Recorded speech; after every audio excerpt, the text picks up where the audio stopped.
57 halftime show press conference will begin momentarily. We'll begin first with a conversation with NFL Network's MJ Acosta Ruiz with the performers of the pregame show. That'll include America the Beautiful, the national anthem, and Lift Every Voice and Sing.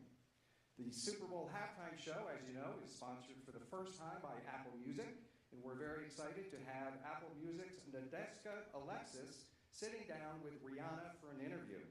After the interview, we will take questions from the room that have been pre-selected, and we'll close that portion of the interview with a short film. Following that film, Rihanna will briefly exit the stage and then return for photos, which will be center stage.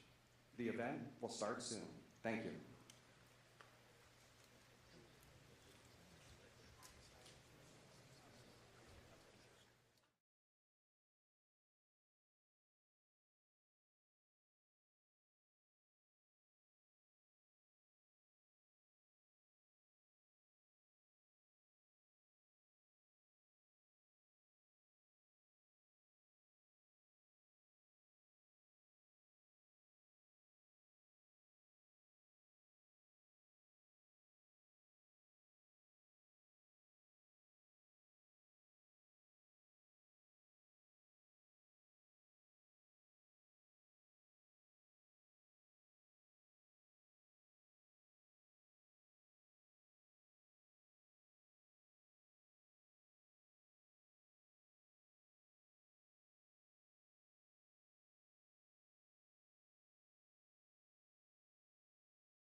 Super Bowl 57 pregame and the Apple Music Super Bowl 57 halftime show press conference.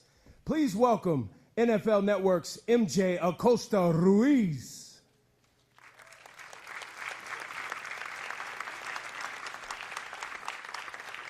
Hello, everybody, and good morning. My name is MJ Acosta Ruiz. I'm so excited to be here. We are just days away from Super Bowl 57. We've been waiting for this all season long. Today, I'm honored to introduce the 3 American Sign Language performers appearing at this year's Super Bowl on behalf of the National Association of the Deaf. Performing America the Beautiful is proud Navajo Nation here from Arizona, Colin Denny. Performing the national anthem is Troy Kotsur, Academy Award-winning star from Apple's Oscar-winning Best Picture, Coda. And performing both Lift Every Voice and Sing and the American Sign Language rendition of the Apple Music Super Bowl halftime show is Justina Miles. Please welcome our official American Sign Language performers to the stage.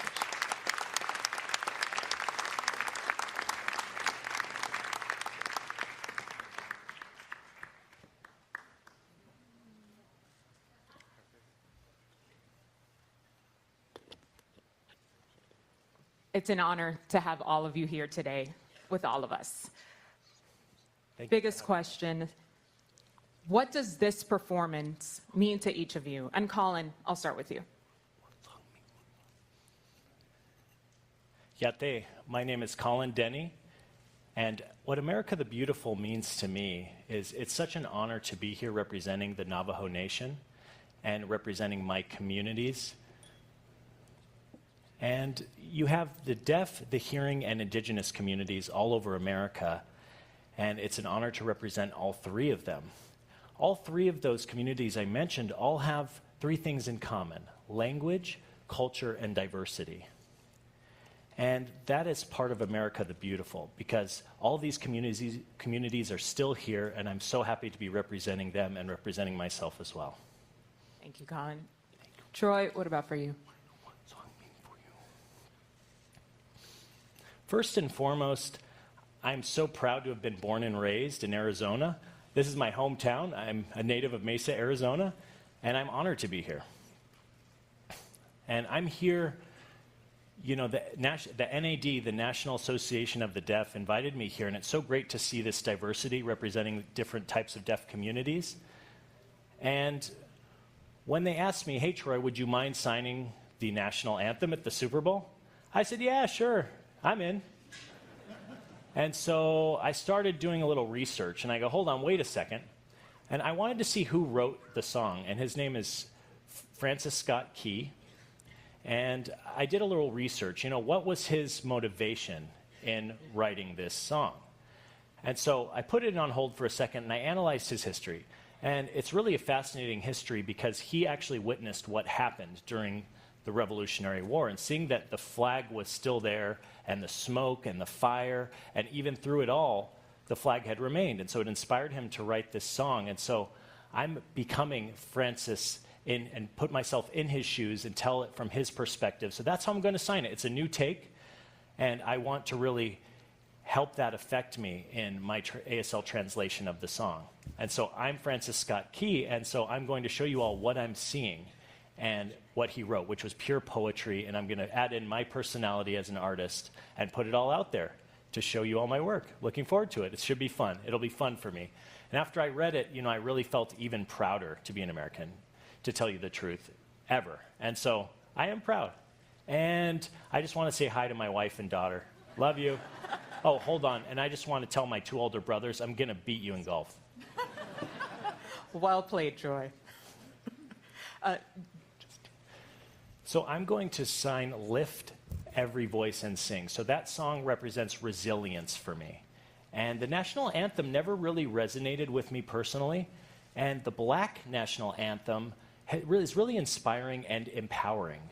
And so this song is so positive, it's so beautiful, and you don't really see it very often or even hear about it. And there's many folks who don't even know that the Black national anthem exists. But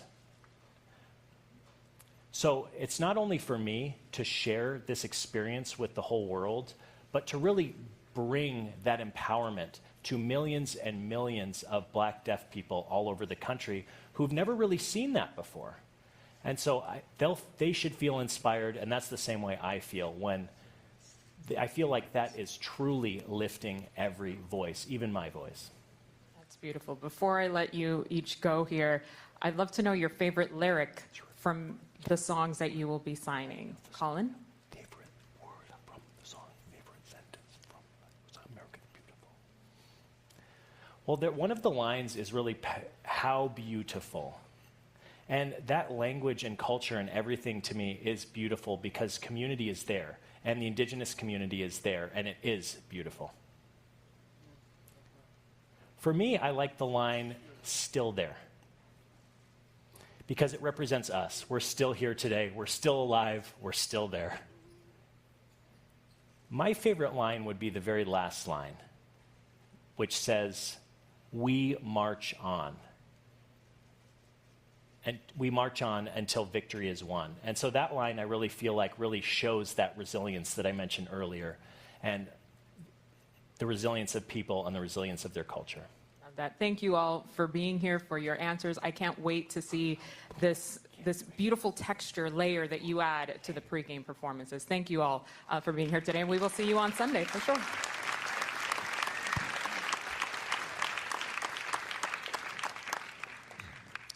And now I have the honor of continuing our pregame lineup. Please help me welcome the incredible artists performing as well on Super Bowl Sunday. Please welcome in Cheryl Lee Ralph, Babyface, and Chris Stapleton.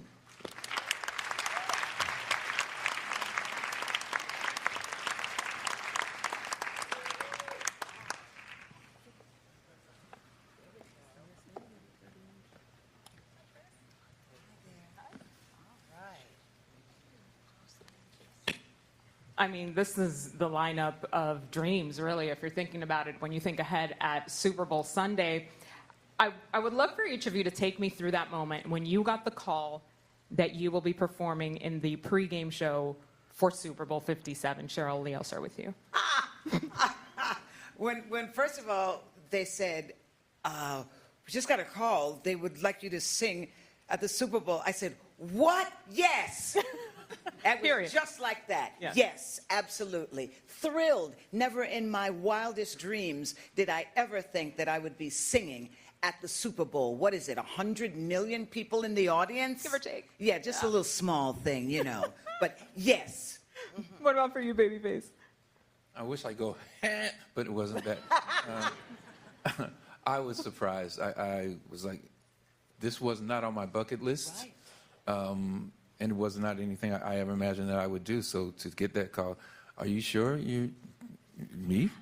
And but I'm so honored. So, and also with who I'm singing with, I mean, you know, you got this dude over here that's like, you know, like only the best voice in the world. Come on, and, yeah. Was just rocking out with Stevie Wonder. I mean, come on. What was the call like for you? Incredible, incredible. It's one of those calls you think you're not going to get, right? And then you get the call and you're like, okay, let's do this. Right. So Super Bowl Sunday is going to look very different for you guys than maybe in previous years, right? If you were not performing, what would be your ideal setup? How would you be spending Super Bowl Sunday? Chris, I'll start with you. I'd be sitting at home with the kids. Yeah. On the couch. We'd have some snacks and watch the game.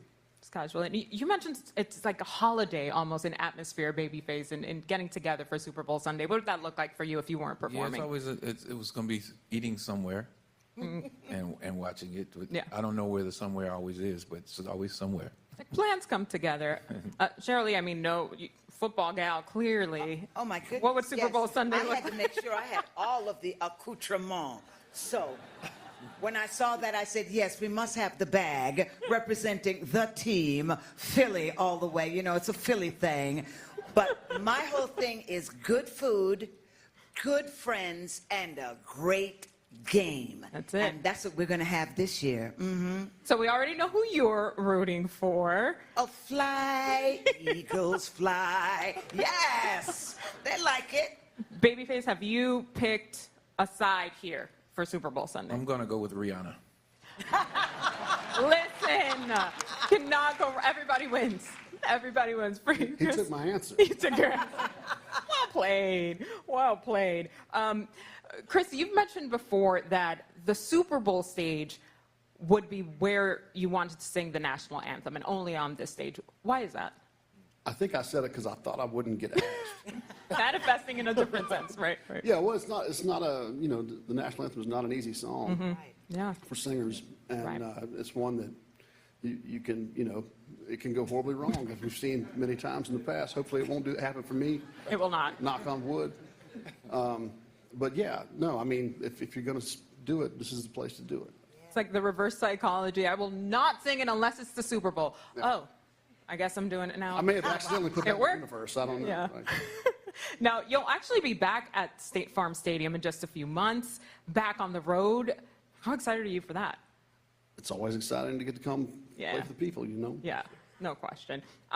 Cheryl Lee, you are the first person to sing Lift Every Voice and Sing live inside of a stadium for Super Bowl Sunday. This has been named a Super Bowl of many firsts. Yes. First, two black quarterbacks going up against each other, two brothers going up head to head, and now this first as well. How poignant, how important is that for you? These three songs put together, the Star-Spangled Banner, America the Beautiful, and Lift Every Voice and Sing, the national black anthem. To me, that shows a major effort by the NFL to be truly inclusive, to say we're going to represent all people on a day, Super Bowl Sunday.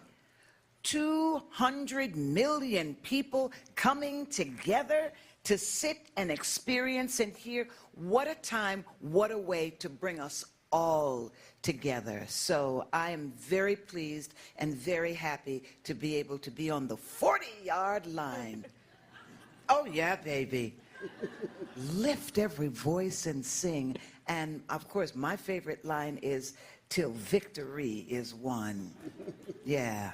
You have to unapologetically represent for your team, all right? I am never mad at that, Cheryl Lee, but Thank you. you know, I'd be remiss if I didn't mention the moment in which you're standing right now. Your acceptance speeches at the Emmys, the Critics' Choice Awards. Shall we keep going? Because the list has been long, honey. And the words you're talking about lift every voice and sing. You've lifted so many voices who at one point didn't feel represented or didn't feel like they could ever aspire to be in a position like yours. What are your words of aspiration and affirmation for those who are just looking for a light to keep going? Oh my God, it's the fact that you woke up today. You woke up today in your right mind. You were able to put on your own clothes. Somebody didn't have to come in and wipe your behind. You did it for yourself.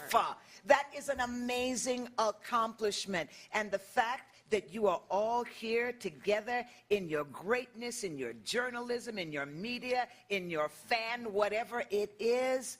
My God, that's so much to be thankful for. And we're going to have a great weekend. Look at me with these two. I feel so blessed. There's so much to look forward to. There is tomorrow. Hang on, because tomorrow could be fabulous. No, Miss Cheryl Lee taking us to church on this Good Morning. Yes. I love that. I'll bring her to every interview. Yes, 100%. Thank you, Chris. Baby Pips, you have said that America the Beautiful speaks to you melodically. For those of us who are not musical geniuses, what does that mean? And what is it that you feel when you hear this song? First of all, we are watching the Cheryl Lee Ralph show. Let's talk about it. No doubt. Can you answer that for me? It'll sound cooler. America the Beautiful. I've been doing this song. The first time I did this song, I did it as a sophomore in high school. Wow. It was in a play that I was in, and I sang with a couple of guys, and we did a version of America the Beautiful.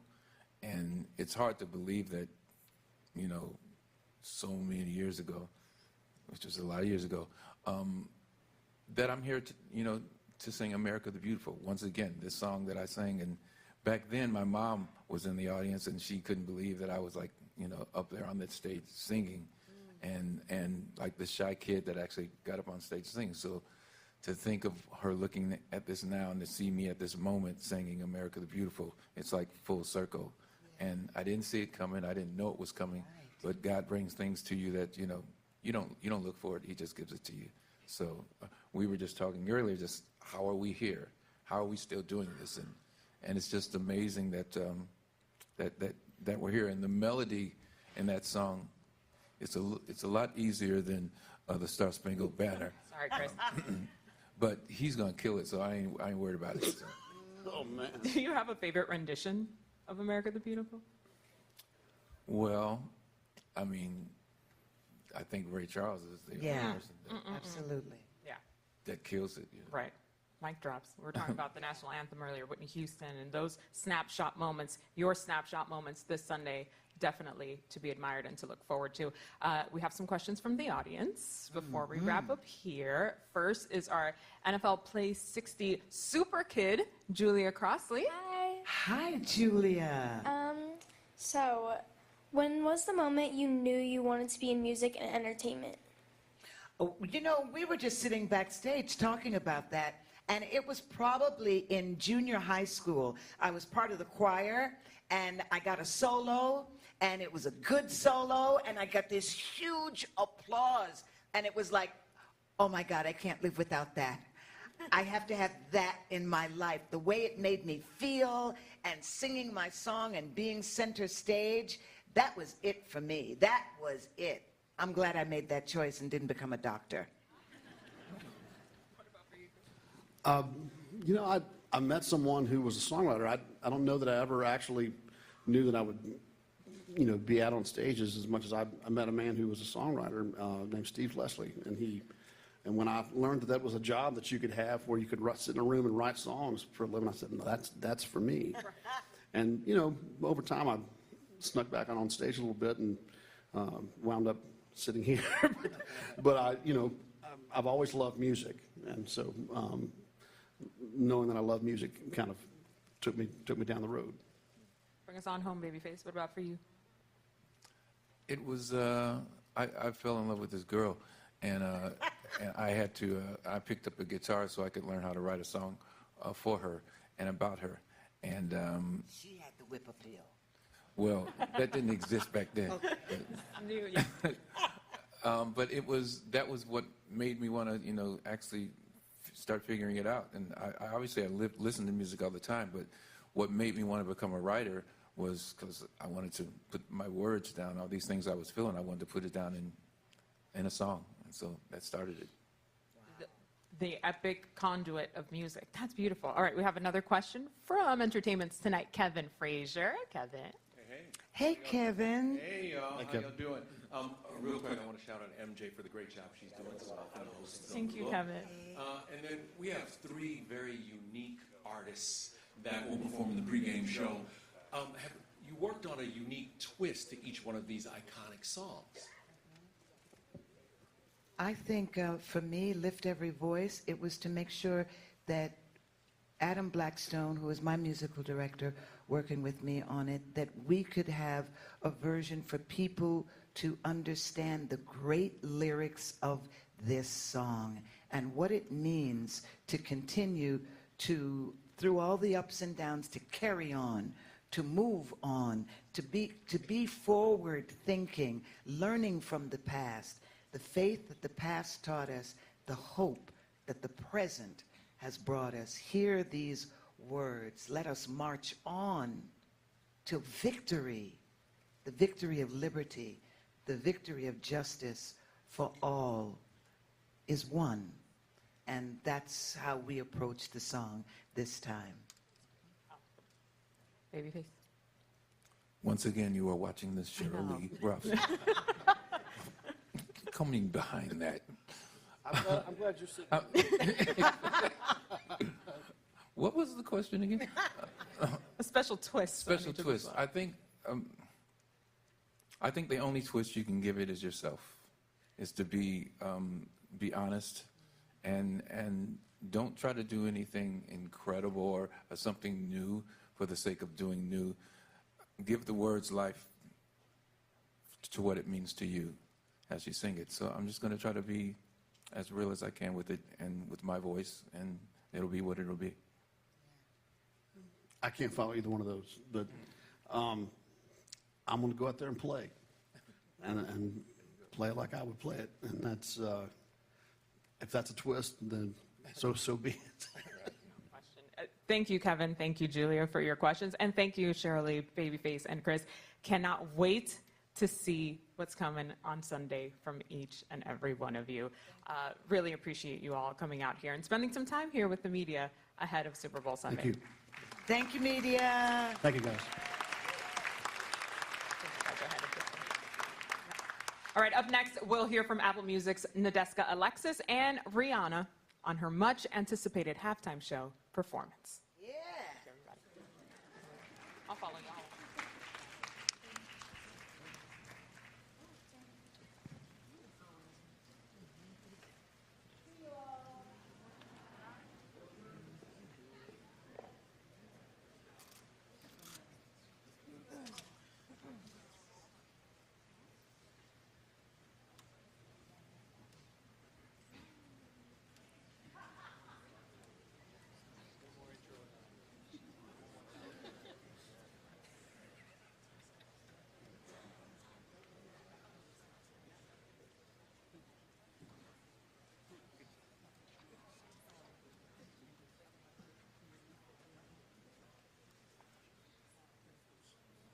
"14 #1 songs.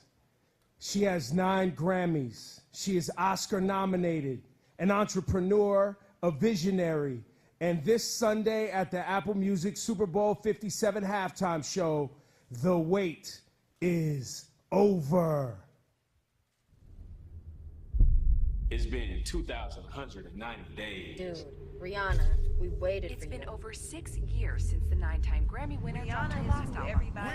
Where have you been? We've been impatiently waiting for last project we got from Rihanna. The fans just predicted the end of and Rihanna. everybody has You needed me.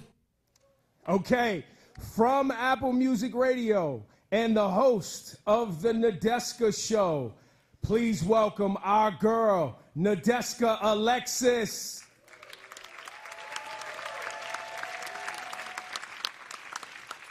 Good morning, and thank you all so much for joining us here today. For the past few years, I've watched this press conference from home on the couch in my pajamas, so it's really nice to be here with you all in person. At Apple Music, we are very, very passionate about celebrating and supporting artists and about having meaningful conversations around music. So we are thrilled to be joining the NFL and Rock Nation to bring the Apple Music Super Bowl 57 halftime show to life. And of course, to see an icon make her long-awaited return to the stage. Today, we get to hear what this moment means to her directly from her. So please join me in welcoming Rihanna.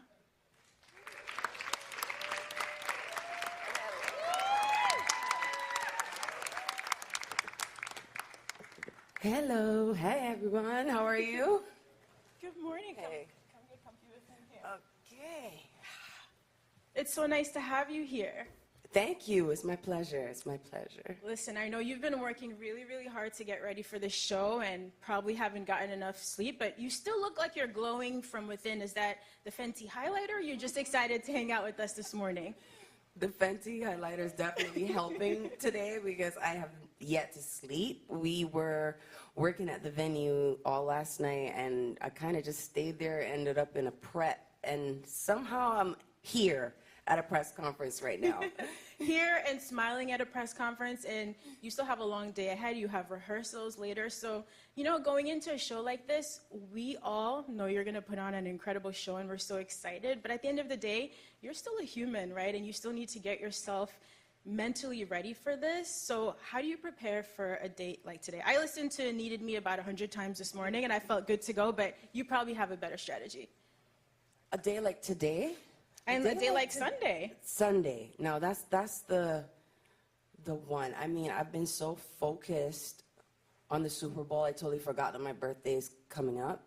I totally forgot about Valentine's Day. I am just like Super Bowl, Super Bowl, Super Bowl. So it's a lot of preparation, a lot of moving parts. And this week, this is the week that it really is being tested. Everyone, we're just tightening up everything. Everybody's dialing in, everybody's tuning up, and a lot of moving parts. I mean, it's literally like 300 to 400 people breaking the stage down and building it back up and getting it out in 8 minutes. It's incredible. It's almost impossible. But if it's impossible, that means you could do it. Because you've always been that person who could do it. I don't know that I could do that in 8 minutes, but we're excited to do the Super Bowl. We are. We've been working on it for a while, and every day it just gets closer and closer to the finished product, and today is a really big rehearsal, really important one, so that's going to be crucial for Sunday. I'm excited to see that. And, you know, I'm a big believer in timing, that some of the most special and magical moments in our lives, they line up in a way that I think that we can't always anticipate and predict. It's like the universe knows. So I'm wondering for you, what does it feel like for this performance to land at this moment in your life and in your career? It feels like it could have only been now. Yeah. I mean, when I first got the call to do it again this year, I was like, you sure? Like I'm 3 months postpartum. Like, should I be making major decisions like this right now? Like, I might regret this. But when you become a mom, there's something that just happens where you feel like you could take on the world, you can do anything, and the Super Bowl is one of the biggest stages in the world. So as scary as that was, because I haven't been on stage in 7 years, there's something exhilarating about the challenge of it all. And it's important for me to do this year. It's important for representation. It's important for my son to see that. It is. You make taking on a new challenge look easy. And I know that it isn't, because again, you are a human being, but you've always seemed so brave and, you know, like one to take risks. And I actually want to share something with you, because I think it's important for you to take a minute to reflect, which you probably haven't been able to do because you're so busy. So for anyone who doesn't know, a couple years ago, Rihanna released this beautiful coffee table book, and you got to take a journey through her life. And my favorite part was an excerpt. It was from, I think, her grade school report card. So here's what her teacher wrote about her. She is sure of herself and displays a positive attitude. I still see that today. She's friendly. She takes a leading role in group activities. She expresses her ideas clearly and intelligently, and she's very relaxed in acting out ideas. We have seen you evolve over the years, from your first album to becoming a mom and a businesswoman and a music powerhouse, but you still very much seem like that little girl in that report card. That was trippy to hear you read that out, because I feel like you were kind of describing me right now, especially the relaxed part. That's a Caribbean thing. It really is. Yeah, it seems like your values haven't changed over time, although you've obviously grown in a lot of other ways. It's true. It's true. A lot of my core values have never left me. A lot of the lessons I've learned in my earliest years, I have never forgotten. And I carry them throughout my life and my career. Your work ethic is definitely one of those things. Thank you. You are immensely talented, but it takes a special kind of person to put in the work that you've done over the years, and I think we're going to see that displayed, you know, at the Apple Music halftime show on Sunday. So tell me what it was like actually putting this show together, starting with the Setlist. You went on this incredible run, I think, from your first album up until Unapologetics, where it seems like you never took a break, you never took some time off. So now that you're a few years removed from all of those songs, what was it like revisiting those to build a set list? The set list was the biggest challenge. That was the hardest part. Deciding how to maximize 13 minutes, but also celebrate. That's what this show is going to be. It's going to be a celebration of my catalog in the best way that we could have put it together. And you only have 13 minutes. That's the challenge. So you're trying to cram 17 years of work into 13 minutes. So it's difficult. But some songs we had to lose because of that. And that's going to be okay. But I think we did a pretty good job at narrowing it down. Was there trial and error? You know, as you started rehearsals, were you running through set lists and tweaking, realizing this didn't work in this moment? Oh, yeah. Oh, my God. There are probably about 39 versions of the set list right now. Wow. Yeah. I think we're on to our 39th. I mean, every little change counts. Mm-hmm. Whether I want, like, a guitar cut out, something muted, something added, or just put in a whole new song, or take out a whole song, like... Every time I make a change, something has to be updated, and that's a new version. Well, like you mentioned earlier, there are a lot of moving parts to the show, a lot of people involved, but another thing I've always admired about you, it seems like you know the right moment to step in and take control. And I think that's challenging for women. We're always nervous sometimes, me personally, of coming off too controlling or too bossy, but sometimes you know in your gut what the right thing is for you. So how much have you been really getting into all of the details of putting the show together? I'm definitely not one that's worried about coming off too bossy. I've been bossy all my life. Ever since I was a little girl, I promise you this. Like, a hell of annoying too. But I know some people get irritated, but, you know, it's writing on me, you know? There are a lot of people who are a part of this show, and a huge part of the reason why this show is going to be as incredible as it is. And I couldn't have done it without them. But you know what? At the end of the day, if it flops or it flies, my name has to stand by that. And so I really get involved with every aspect of anything that I do, whether it's the Super Bowl, whether it's a makeup product, whether it's Savage lingerie, like whatever I do, I'm that annoying girl who's gonna talk about everything. I want to see the copy on the website. I want to name every lipstick that I make. Like I care about it. I love it. I really do. It all goes back to that little girl. I'm telling you from the report card. Little bossy big head It's girl. really amazing. Bossy in the Still best here. way possible. And so another thing that goes into such a big performance in such a limited time is the physical stamina. Exhaustion is a real thing, right? But then that's something that you have to deal with, and your breath control and dancing on stage and all of that, especially postpartum. I couldn't do it. Last year after I had my baby, it took me months to wear regular pants again. This is one of those few occasions. So what has it been like physically getting yourself ready for this? The physical challenge has definitely been immense for many reasons, of course. But I haven't done this in a minute. That was first things first. So you're just running around for 13 minutes trying to put like a 2-hour set in 13 minutes, and you're gonna see on Sunday.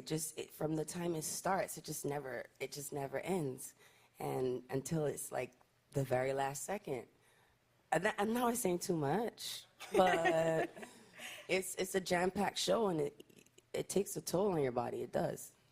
You got this, girl. Thank you. And I'm not going to press you to reveal any details. I know we want to keep that under wraps because you've been working so hard. But look, as a Caribbean woman coming from a tiny island like Grenada, you've always made me feel so represented. I've always loved seeing you back home in Barbados at Crop Over. So I'm wondering if you're hoping to incorporate any elements of Caribbean culture in the performance.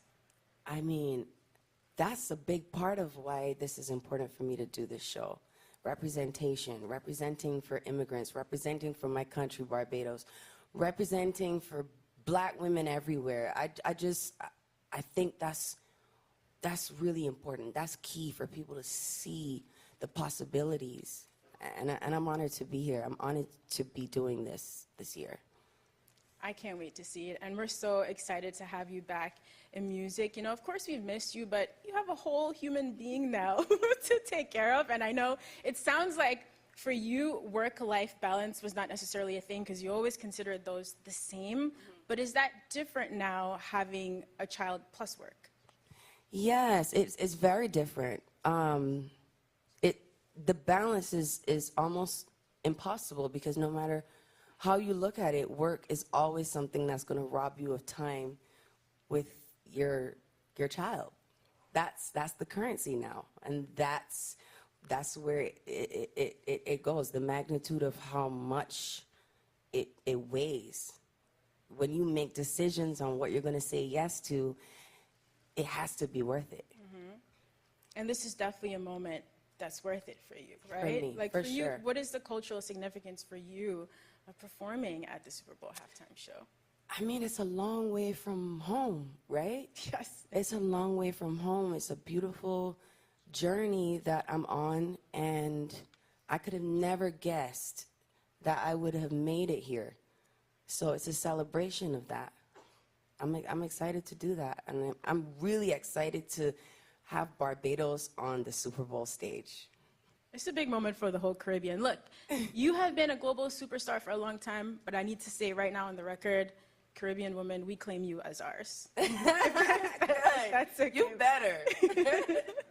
Now, you've taken a few years off of music. You've been building the Fenty empire, which has been incredible to watch. But now that you're making that transition back to music, you also took some time to just live your life, to just take road trips, like things that you deserved after working so hard. So how was that period, and do you feel now refreshed and ready to get back to music?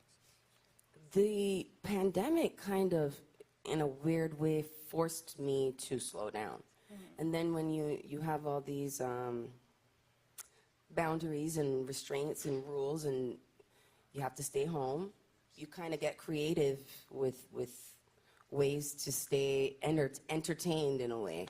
And road tripping was one of those things that I've always loved. I just usually road trip while I'm on tour. That's That the road doesn't trip. count, though. I know. So I got to like feel the things I love about tour without having the commitment of the show every single day. It was just nice to appreciate that time. I really enjoyed it, actually.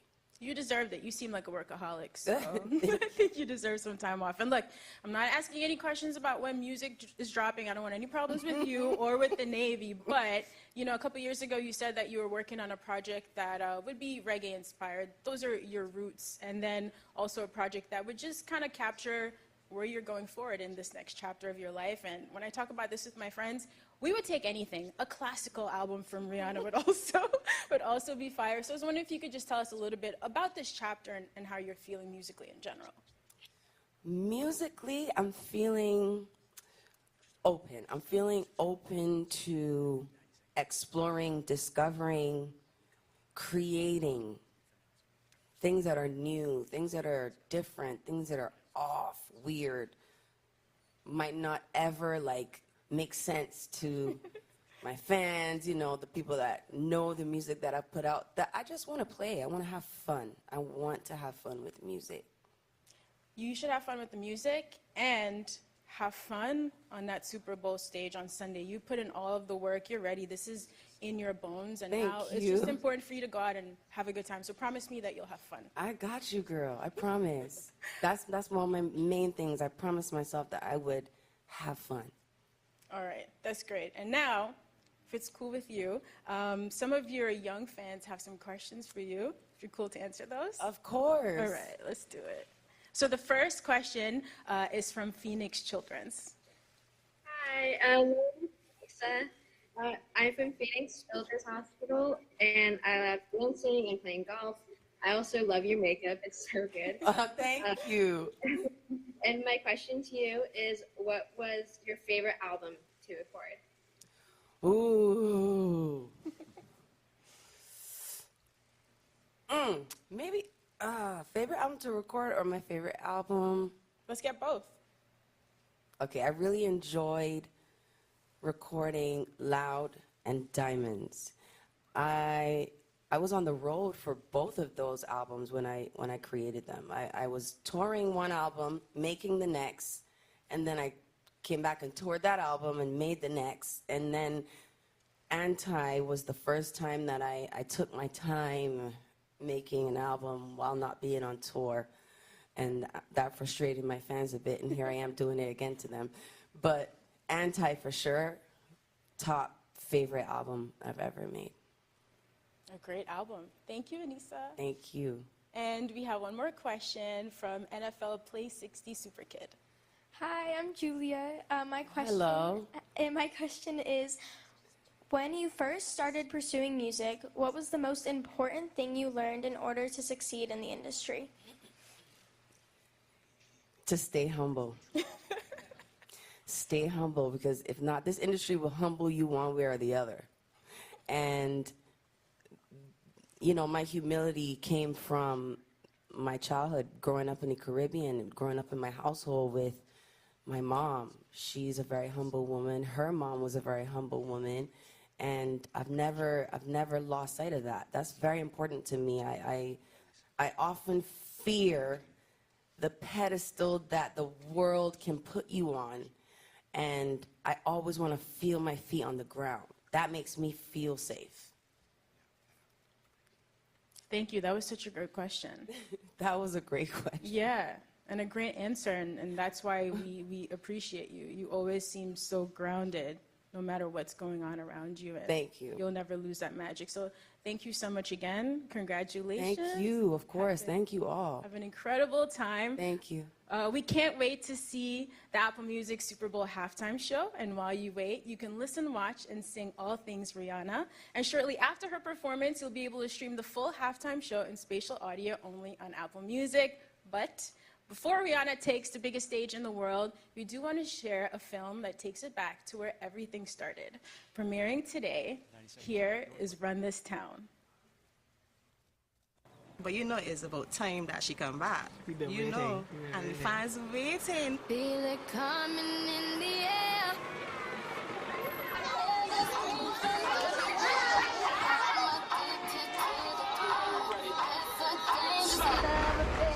Can't be scared when it goes down. Got a problem, tell me now. Only thing that's on my mind is who gonna run this town tonight.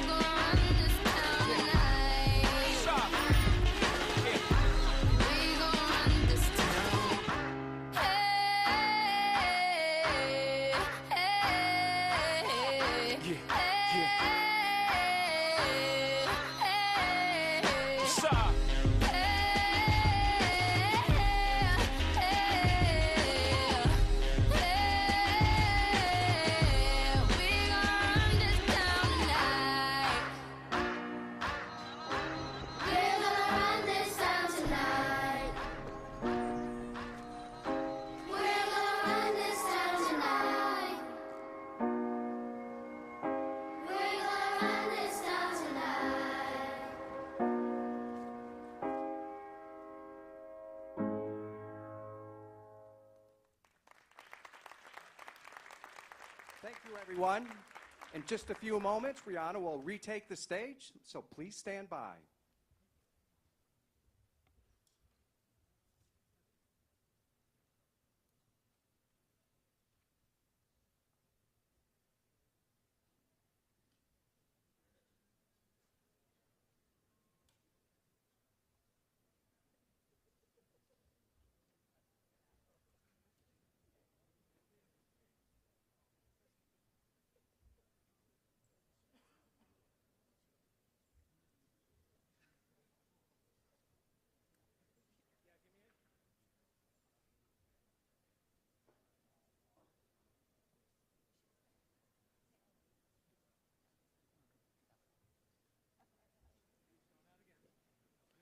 Okay, we'll be back momentarily, so please don't go anywhere. Rihanna's going to retake the stage for some photos, so please stand by. Thank you.